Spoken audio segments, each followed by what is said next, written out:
Most people are familiar with the sport tennis. It's a game played with 2 to 4 people on the court at a time. The main shots consist of baseline shots, forehands and backhands, and net shots, volleys and overheads. This is what a forehand looks like. This is a backhand. This is a volley. And this is an overhead. There are 2 types of serves, an underarm serve and an overhead serve. The underarm serve is good for throwing people off, but its effectiveness towards winning the actual game is way less than an overhead. So today, I'm going to show you how to hit an overhead serve. For a brief history lesson, the tennis serve started out as underhand. This is mainly because the net was much higher and the courts were narrower. The 16th century is the period when the underhand was most popularly used. Eventually, in 1878, a man named Arthur Thomas Myers hit the ball above his head during a tournament.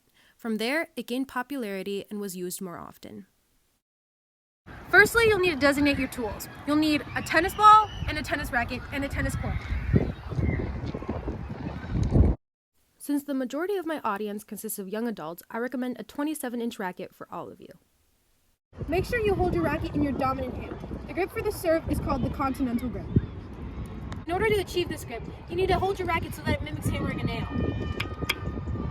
Using this grip will result in flatness or minimal spin. Next, stand behind the baseline of the court. Line up the outer side of your foot so that it's parallel with the baseline. Distance your other foot so that they're shoulder width apart. At this point, begin practicing your toss. You should keep your arm extended to be at least a foot out in front of you. Gradually raise the ball and release it when your hand lines up with your head. Make sure that your toss reaches high enough so that you'd be able to fully extend your arm to hit the ball. Once you've got the toss, it's time to practice the swing. As you toss the ball, draw your racket downwards and gradually bring it upwards to mimic scratching your back. After practicing this motion repeatedly, continue with the serve. From the point of scratching your back, bring your elbow towards your ear and bring your forearm upwards until your arm is fully extended. The point of contact with the ball should be there. As you make contact with the ball, flick your wrist downwards as if you are tossing a basketball with one hand. Lastly, swing through until the racket crosses your torso. If you're serving on the left side of the court, you serve towards the right side. And if you're on the right side of the court, you serve towards the left side. And now you can serve.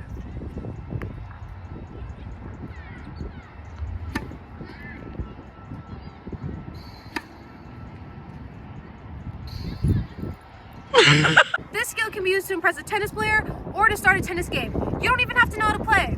Thank you guys so much for watching, and I hope you enjoyed and learned something new.